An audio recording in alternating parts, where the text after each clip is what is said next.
2024 was a year that exposed everything in the online music production space. We saw producers break barriers, hitting milestones they once thought were out of reach, but we also saw the cracks in the foundation for many. The talent that didn't get noticed, and the grind that left so many burnt out and questioning, is this even worth it? I can tell you right now, 2024 was about the producers who adapted, who treated this like a business, and who built systems that not only made money, but it made sense. Because here's the truth, there's a lot of stuff that you cannot control. The market shifts. Algorithms change whenever, wherever, however they want to, and trends come and go. But I'm telling you right now, if you focus on what you can control, last year you might have not thought about that, but 2025 will then be yours to dominate. So in today's video, we are gonna go over what we're doubling down on, what went wrong in 2025 that we saw, and overall just kind of mapping out the plan and strategy to make 2025 a great year for not only us, but for you watching the video. And all of these insights come from working with the clients that we have in the Heat agency, so I can definitely tell you these are gonna be some unique things that you probably don't hear anywhere else. Number one, community was the move in 2024. Discord servers, private memberships, and exclusive groups popped up almost everywhere you looked. And when they worked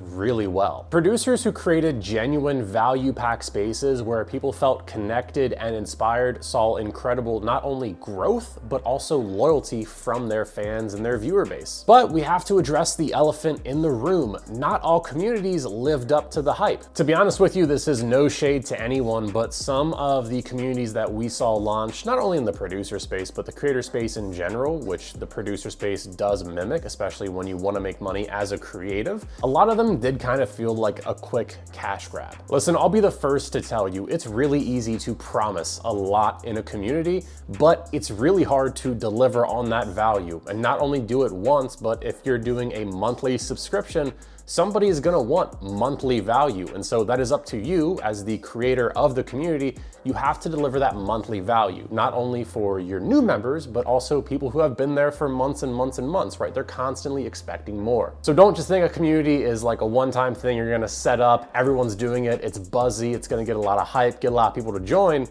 You have to make sure you keep people happy, or else they're just gonna quit and leave the community and probably not come back. And I say all that because I only think communities are gonna get more popular in 2025, especially with all the work that we are doing. So if you're thinking about starting or scaling a community, the best thing I can tell you is make it about them and not about you. While yes, you're the person creating the community, create the spaces where your audience can basically grow, learn, and connect alongside with you. Whether that's through a mentorship, collaboration, or just having spaces to share like wins and struggles, the key is to lead with value and, like I said, be consistent with that value that you are giving. And by the way, if you want to get inside our community, the Heat Academy of music producers who are focused on selling beats, selling kits, or sync licensing, we're currently running a 50% off sale for our annual membership, so you can start the year with all the resources you could ever need at an amazing price that we're never going to offer again. So if that's something you want to check out and you're curious, just hit the first link in the description for more information. Number two, personal branding is the magic bullet. 2024, I think, was finally the full year where producers learned that personal branding is really what's gonna help you pull away from the rest of the pack. Producers like Kavi, J Cactus, Ed Talenti, they're just not names, right? They're faces, they're voices, they're personalities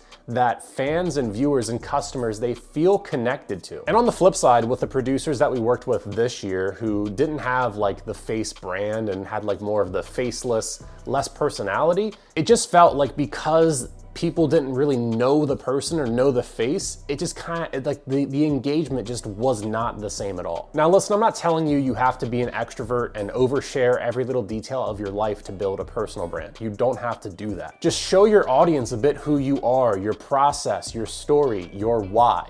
Give them something so they understand a little bit about you. The number one thing that we've been saying for years as well is people want to connect with you, especially in the creative space here. They want to connect with you, not just the products. Number three, consistency over virality. The producers who saw consistent growth this year weren't the ones who were chasing viral moments. They were the ones who were playing the long-term game. They showed up week after week, building libraries of content and products that are now going to work for them 24/7 7. Every year, it's really easy to get caught up in the numbers game of views, likes, follows, but to be honest, it just leads to burnout because once you get it, it's never enough for the next milestone that you chase. And the issue is when you're creating like that, if something doesn't blow up, it feels like you're failing, even though the real growth often comes slow and steady. So this year, shift your mindset. For an example, if you're posting Instagram Reels, if you do 300 posts and you average 5,000 views, which to be honest, for short form content, it's not that crazy.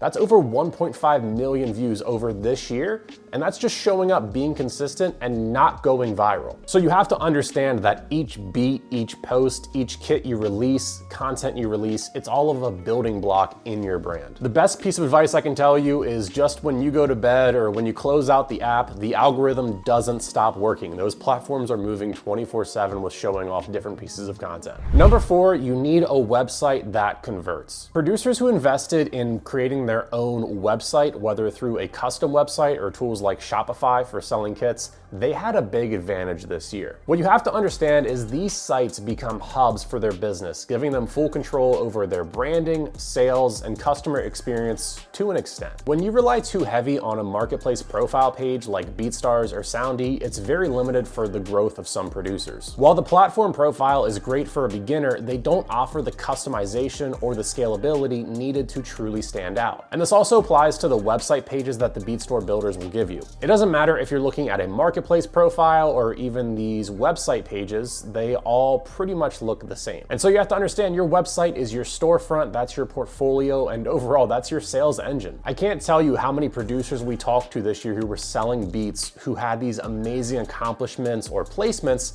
and they just had a regular looking pro page that displayed none of that. So if your website doesn't showcase your brand or convert visitors into customers, it is time for an upgrade. So this year, you want to focus on having a professional site that reflects your brand, makes buying easy and enjoyable, and builds trust through testimonials, credits, and quality visuals. Now, if you're thinking, well, Ryan, how am I supposed to have a nice looking beat store with still using my BeatStore player? Well, with our producer website template here for producers selling beats on BeatStars, Airbit, Soundy, TrackTrain, and more, all you do is you take the HTML player that the BeatStore gives you, every single one of them gives you this, and you just plug it into the website. And so what that means is you can make an amazing looking website where everything is customizable. You can make different pages, offer different services, do different special offers if you want to. All the while, you didn't have to re-upload any beats or anything like that. You still stick on your current BeatStore platform. You just put the player on the website. If you want to learn more about that, it is inside our Academy that you get for free once you become an Academy member. And also for the producers selling kits, we have templates for Shopify websites as well.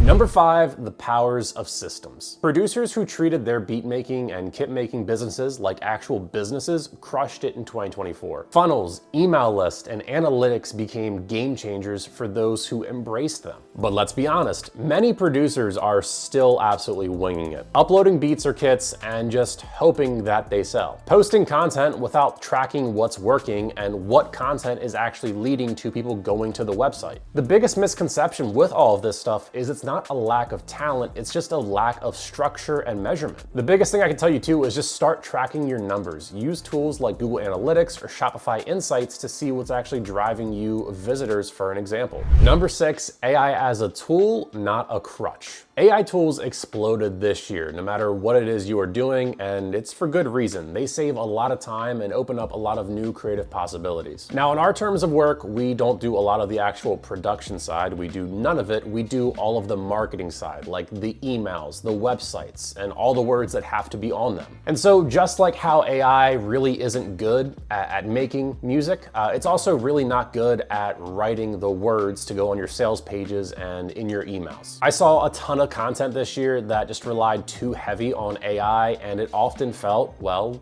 robotic. So you can definitely use AI to enhance your workflow, but you can't use it to replace your brand voice. And if you don't have a brand voice, you definitely need to go ahead and create one. Because if you're just gonna ask ChatGPT to give me a description for a new kit, it's gonna be awful. So yeah, I can tell you guys, 2024 taught us a lot about the importance of community, the power of personal branding, and the overall need for strategy. And the good news is that every lesson from this year is an opportunity to keep on growing and grow faster in 2025. So if this video resonates with you, let us know your biggest takeaway from 2024 in the comments below. And if you're ready to hit the ground running in 2025 and want access to a ton of resources, whether you're selling beats, selling kits, or sync licensing, go ahead and join the Heat Academy linked below. Like I said, right now for a limited time, we are running a 50% off New Year sale on an annual discount. So I'll catch you in the next video. Peace out.